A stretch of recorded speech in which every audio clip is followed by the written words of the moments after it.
मी आरोप केलेले नाहीत, नीट समजून घ्या। ज्या कार्यकर्त्याचं अपहरण केलं गेलं त्या कार्यकर्त्यानं मीडियासमोर ही माहिती दिलेली आहे। पोलीस त्याचा तपास करतील ना।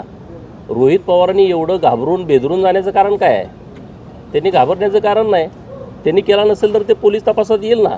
त्यांनी एवढी चिंता करण्याची आवश्यकता काय आहे? असं म्हटलं की मी मंत्र्याच्या विरोधामध्ये बोलतोय आणि कुठल्या मंत्र्याच्या? रोहित पवार हा बालिश माणूस आहे, हा बालिश बॉय आहे। त्यांना वाटतं की मी काहीतरी बोलतोय आणि म्हणजे महाराष्ट्रामध्ये वातावरण होतंय, हा त्यांचा गोड गैरसमज आहे।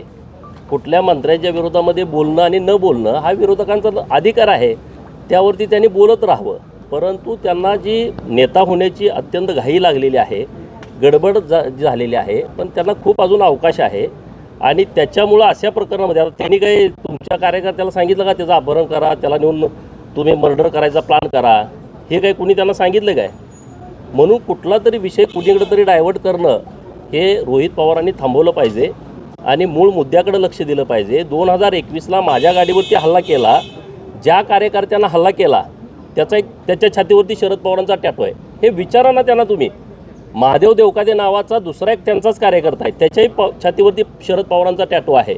तो महादेव देवकाते मला येऊन भेटला आणि मला काय म्हणतोय की रोहित पवारांनी तुमच्या गाडीवरती दगड टाकायला सांगितलं होतं। हे साधं सोपं एवढं प्रकरण आहे ना, परत या विषयावरती कशाला हे करताय?